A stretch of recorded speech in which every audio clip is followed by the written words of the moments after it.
standard out of the factory, it uses a 24-inch silicon carbide belt or a diamond belt.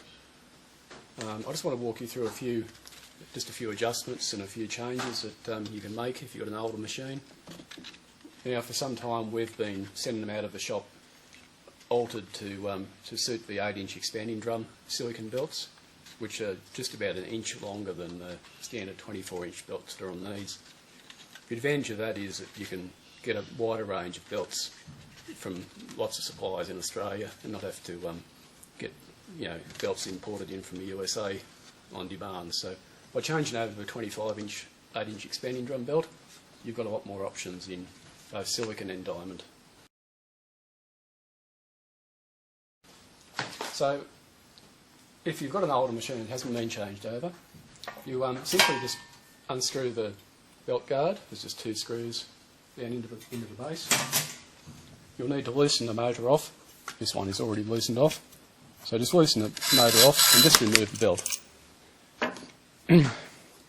There's a screw at the front here. And if you just come around the back here, there's another little thumb screw at the back.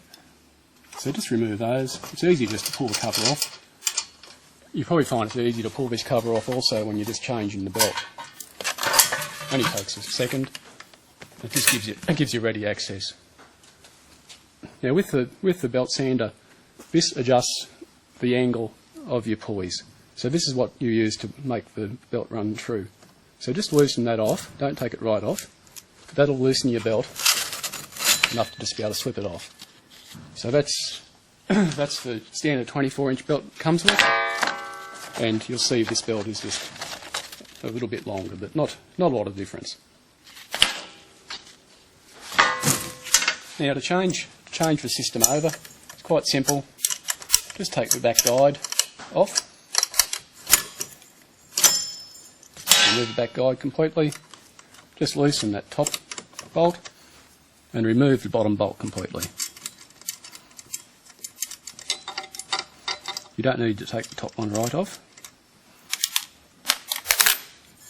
So just loosen that off a fair way, and you'll note down here there's two holes.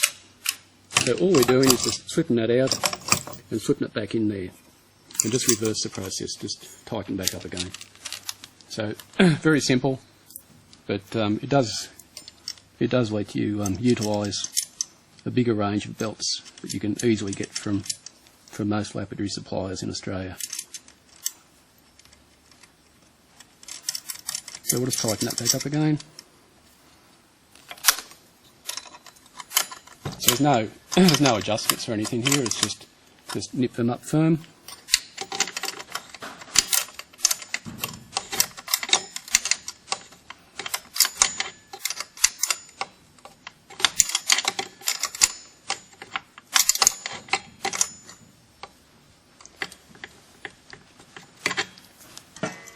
And just place the guide back in. Don't tighten the guide up until you get the belt back on, because you can just adjust it out to the appropriate spot. So when you're fitting the belts, they'll have an arrow, so you fit those so that the arrow goes the right direction.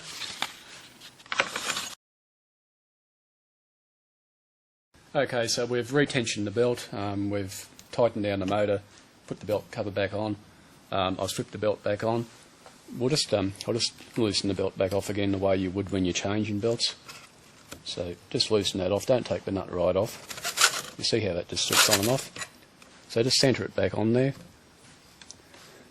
So basically when you're setting up here, you want these gaps to be the same top and bottom. Use something like that just to give you a guide, just to get you a starting point as to where to start the machine. So that's pretty close. Now your fine adjustment is made with this top knob. When you're fitting a different length belt, if it's a slight variation, you may need to loosen this one down here. So just loosen that off. I've loosened it because we have just changed onto that 25 and 732 inch belt.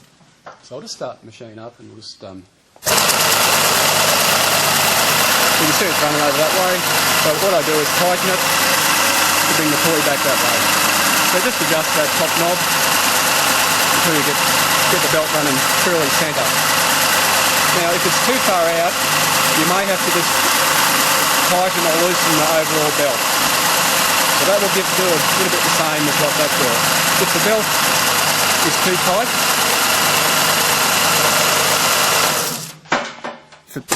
if the belt is just way too tight, you won't get the right adjustment out of this. If it's too loose, you need to tighten it slightly. So it's quite a simple process. I'll just do that again. So just tighten that up, brings it back this way, loosen it off, runs it that way. Once you get it happy where it's running, we can tighten this back up again. So we'll tighten this back up again, and you don't have to worry about readjusting that. And you should be able to change belts of similar design, similar made belts, without having to adjust this bottom piece, but use this top fine adjustment. So we'll flip that cover back on.